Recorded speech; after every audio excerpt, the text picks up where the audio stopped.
Women are moving into roles that they have never moved in before. Yeah. There are many women today who are in positions of power. They're graduating from college at a rate far beyond men today.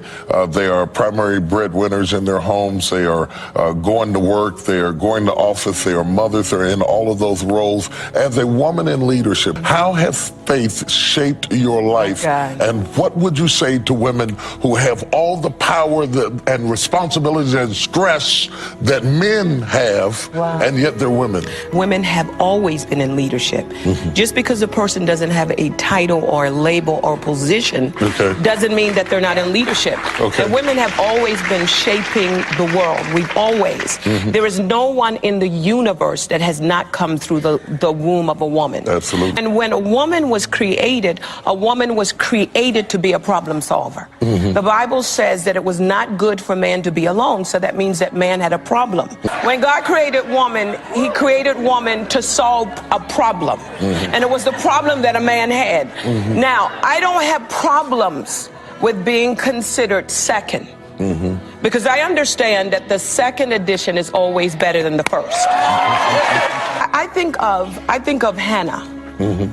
And there's a lot of women who are trying to find their identity, and they're turning to positions and titles and degrees in education, thinking that's going to solve that hole that they have in their soul. But it doesn't. And if you ask the average woman who they are, they're going to say, well, I'm a mother, I'm a this, that's the role that you play. So we're not talking about roles, we're talking about identity, who God said that you are. I think about Ruth. Ruth was laying at the foot of Boaz. Boaz wakes up and says, who are you? And she answers, the answer is profound. She said, I am Ruth, thy handmaiden. In other words, don't get who I am mixed up with what I do. For a woman, we have to separate that. You cannot have a family without a woman, but you cannot have a nation without a man. And what God is doing, he's clarifying once and for all the male expression and the female expression, bringing us together like a piece of the puzzle so that we can heal the world, because the world is in crisis. And who cares who has the solution? To me, if God could use a donkey, he could use a woman. All right. And I think our discussion should no longer be about the role of a woman and the role of a man, but the role of humanity, and to be able to help people to figure out what does it mean to be human. You know, and to me, if life is a game, I just want to know what's the rules.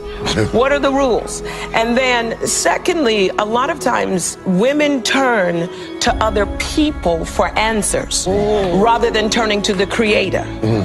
And if we learn how to turn to the Creator, we will find that each one of us have been given a purpose, something to do in the earth. A woman was created to be a problem solver.